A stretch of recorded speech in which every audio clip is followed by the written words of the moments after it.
શું તમને માથાનો અડધો ભાગ અતિશય દુખે છે, સતત લવકારા મારે છે, ક્યારેક દુખાવો એટલો થાય કે પ્રકાશ પણ સહન ન થાય, કોઈ બોલે તો ન ગમે, એની સાથે ઉલટી ઉપકા થવા લાગે અથવા તો પેટમાં લોચા વળે? તમને ઘણી વખત વિચાર આવતા હશે કે આ ગેસના લીધે માથું દુખે છે, આંખનો નંબર વધી ગયો હશે, ચિંતા કે સ્ટ્રેસના કારણે હશે, અને પછી તમે પેન કિલર લો એટલે થોડા કલાકો માટે રાહત મળે અને તકલીફ ફરીથી પાછી આવે. તો આ લક્ષણો છે માઇગ્રેનના, એટલે કે આધા સીસીના. તો હું છું ડોક્ટર અભય સિયાણી, સન હોમિયોપેથી રાજકોટથી. આજે આપણે ખૂબ જ સરળ ભાષામાં સમજવાના છીએ કે માઇગ્રેન ખરેખર શું છે, સામાન્ય માથાના દુખાવાથી તે કેવી રીતે અલગ છે, એ શેના લીધે થાય છે, કયા લોકોમાં વધારે જોવા મળે છે, કયા લક્ષણોને લોકો ઘણી વખત અવગણે છે, કયા એવા ટ્રિગર છે કે જે તેને શરૂ કરી શકે છે, ક્યારે તરત જ ડોક્ટરની સલાહ લેવી જોઈએ, અને અંતમાં હોમિયોપેથીમાં માઇગ્રેનની સારવાર કેવી રીતે કરવામાં આવે છે.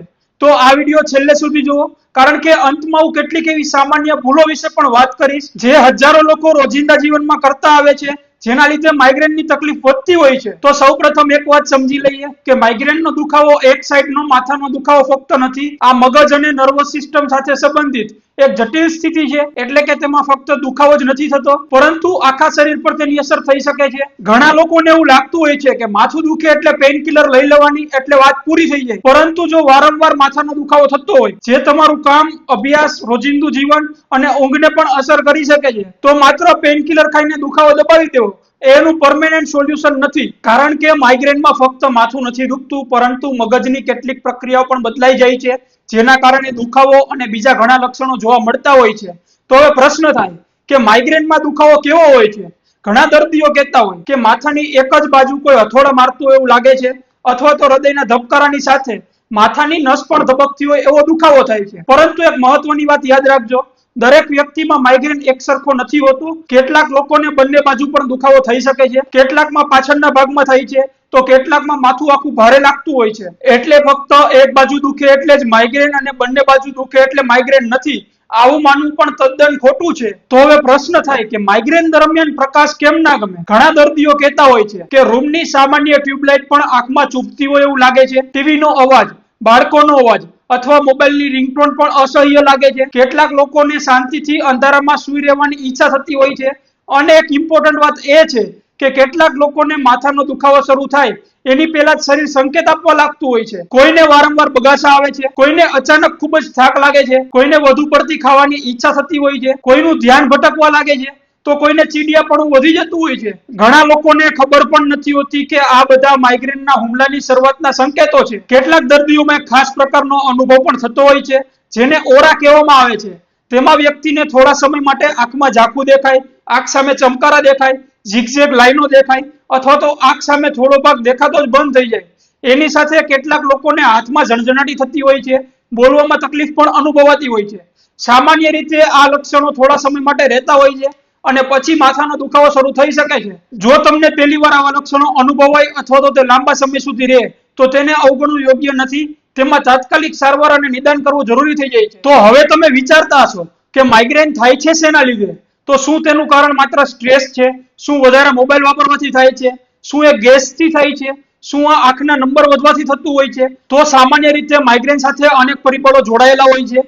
ઊંઘની અનિયમિતતા, વધુ પડતો માનસિક તણાવ, વધારે સમય ભૂખ્યા રહેવું, શરીરમાં પાણી ઘટી જવું, હોર્મોનલ ફેરફારો અને કેટલાક વ્યક્તિગત ટ્રિગર પણ હુમલો શરૂ કરવામાં ભાગ ભજવતા હોય છે. તો દરેક વ્યક્તિના ટ્રિગર અલગ હોઈ શકે છે. કેટલીક વ્યક્તિઓમાં વારસાગત વલણ પણ હોય છે, એટલે કે પરિવારના એક સભ્યને કોઈ માઇગ્રેન હોય તો અન્યને થવાની શક્યતા પણ વધી જતી હોય છે. ઘણા લોકો કહેતા હોય છે કે જ્યારે સવારનો નાસ્તો ના કરે ત્યારે માથાનો દુખાવો શરૂ થઈ જાય છે.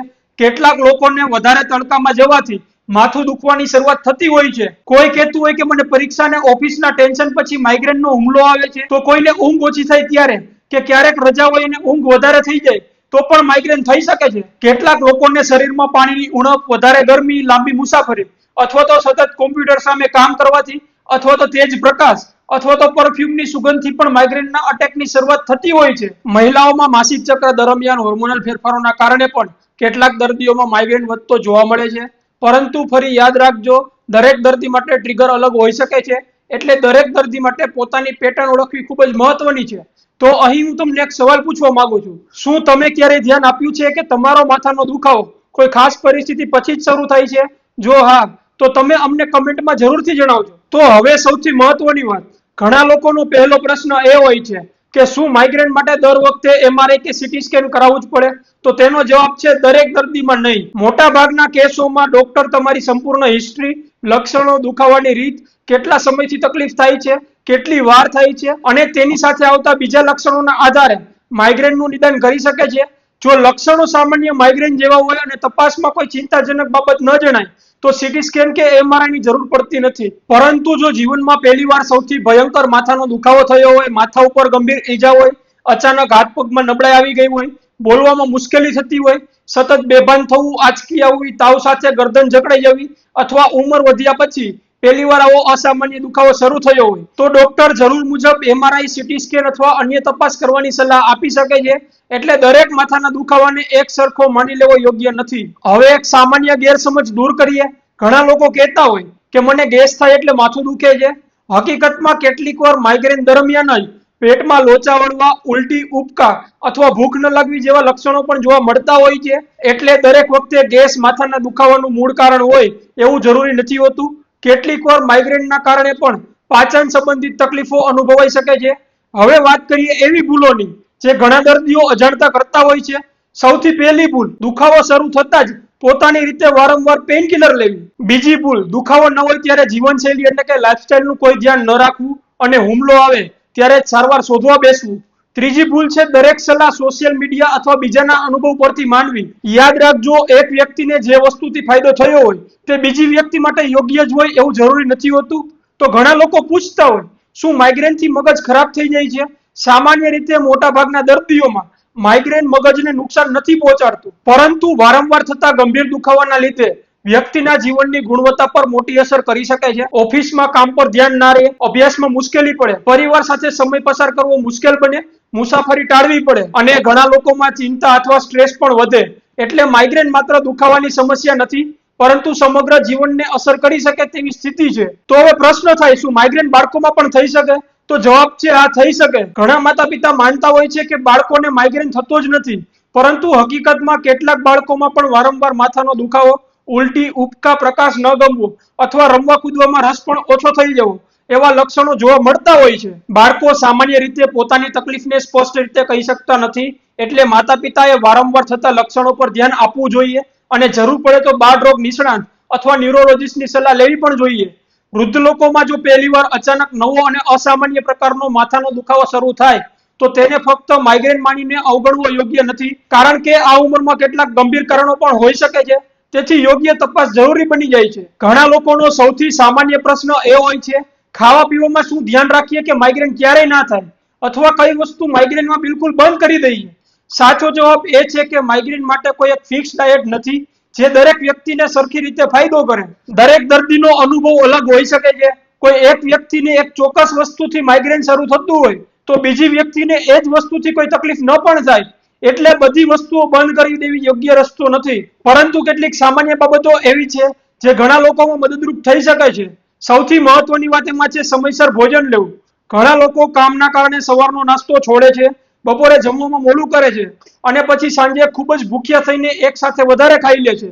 આવી અનિયમિતતા કેટલાક લોકોમાં માઇગ્રેનનો હુમલો શરૂ કરાવી શકે છે. તેથી લાંબા સમય સુધી ભૂખ્યા રહેવાનું ટાળવું જોઈએ. બીજી મહત્વની વાત છે પૂરતું પાણી પીવું. શરીરમાં પાણીની ઉણપ ઘણા લોકોને માથાનો દુખાવો વધારતી હોય છે. ઘણી વખત આપણે આખો દિવસ કામમાં એટલા વ્યસ્ત થઈ જઈએ છીએ કે પાણી પીવાનું પણ યાદ નથી રહેતું. જો તમને વારંવાર આવું થતું હોય તો આજથી જ પાણી પીવાની ટેવ સુધારવાનો પ્રયત્ન કરો. હવે વાત કરીએ ચા અને કોફીની. ઘણા લોકો પૂછતા હોય આમાં ચા પીવી કે નહીં? હકીકતમાં આનો જવાબ દરેક વ્યક્તિ માટે અલગ હોઈ શકે છે. કેટલાક લોકોને મર્યાદિત માત્રામાં ચા અથવા કોફીથી તકલીફ નથી થતી, જ્યારે કેટલાક લોકોમાં વધુ પડતા કેફી પદાર્થો અથવા અચાનક કેફીન બંધ કરવાથી પણ માથાનો દુખાવો વધી શકે છે. એટલે પોતાની આદતોમાં મોટો ફેરફાર કરતા પહેલા તમારા ડોક્ટરની સલાહ લેવી વધુ યોગ્ય રહે છે. ઘણા લોકો ચોકલેટ, ચીઝ, પ્રોસેસ ફૂડ અથવા તો ખૂબ જ તીખા મસાલેદાર ખોરાક વિશે પણ પૂછતા હોય છે. કેટલાક દર્દીઓમાં આવી વસ્તુઓ ટ્રિગર બની શકે છે, પરંતુ દરેક માટે એવું સાબિત થયેલું નથી. તેથી સૌથી સારો રસ્તો એ છે કે જો તમને શંકા હોય કે કોઈ ખાસ વસ્તુ ખાધા પછી તમને માઇગ્રેન થાય છે તો તેના વિશે નોંધ રાખો અને તમારા ડોક્ટર સાથે ચર્ચા કરો. તો હવે વાત કરીએ ઊંઘની. શું તમે દરરોજ અલગ અલગ સમયે સૂવો છો? ક્યારેક રાતે 2 વાગ્યા સુધી મોબાઈલ ચલાવો છો અને પછી બીજા દિવસે વહેલા ઉઠવું પડે છે? તો અનિયમિત ઊંઘ કેટલાક લોકોમાં માઇગ્રેન વધારી શકે છે. સારી ગુણવત્તાની અને નિયમિત ઊંઘ મગજ માટે ખૂબ જ મહત્વપૂર્ણ છે. એટલા માટે શક્ય હોય ત્યાં સુધી રોજ લગભગ એક જ સમયે સુવાની અને ઉઠવાની ટેવ રાખવી એ ફાયદાકારક બની શકે છે. આની સાથે સ્ટ્રેસ ઘણા દર્દીઓમાં ટ્રિગર બની શકતો હોય છે. ખાસ વાત એ છે કે ક્યારેક વધારે પડતા સ્ટ્રેસ દરમિયાન નહીં, પરંતુ તણાવ ઓછો થયા પછી માઇગ્રેનનો હુમલો શરૂ થઈ શકતો હોય છે. તો નિયમિત આરામ, ધ્યાન, યોગ, નાની મોટી એક્સરસાઇઝ, આ બધી વસ્તુઓ કેટલાક લોકોને મદદરૂપ થઈ શકે છે. હવે એક ખૂબ જ મહત્વની વાત મહિલાઓ માટે છે. ઘણી મહિલાઓ કહેતા હોય છે કે માસિક શરૂ થાય એ પહેલા અથવા માસિક દરમિયાન માઇગ્રેનનો હુમલો શરૂ થતો હોય છે. કેટલાક દર્દીઓમાં હોર્મોનલ ફેરફારને કારણે આવું થઈ શકતું હોય છે. જો દર મહિને વારંવાર આવું થતું હોય તો તેને સામાન્ય સમજીને સહન કરવાને બદલે યોગ્ય તબીબી સલાહ લેવી જરૂરી બની જાય છે. હવે જો પ્રેગ્નન્સી દરમિયાન માથાનો દુખાવો શરૂ થાય તો શું કરવું? ગર્ભાવસ્થા દરમિયાન કોઈ પણ દવા પોતાની રીતે શરૂ કરવી કે બંધ કરવી યોગ્ય નથી. તેથી જો પ્રેગ્નન્સી દરમિયાન ગંભીર માથાનો દુખાવો થાય, ખાસ કરીને જો તેની સાથે બ્લડ પ્રેશર વધેલું હોય, આંખ સામે ધૂંધળું દેખાતું હોય અથવા શરીરમાં સોજો રહેતો હોય, તો તરત જ ગાયનેકોલોજીસ્ટ અથવા નજીકની હોસ્પિટલનો સંપર્ક કરવો જોઈએ. હવે ચાલો કેટલીક ગેરસમજો દૂર કરીએ. તો પહેલી ગેરસમજ એ છે કે દર વખતે માથાના દુખાવામાં પેનકિલર લઈ લેશું એટલે બધું જ સરખું થઈ જશે. પરંતુ વારંવાર પોતાની રીતે દવા લેવી યોગ્ય નથી.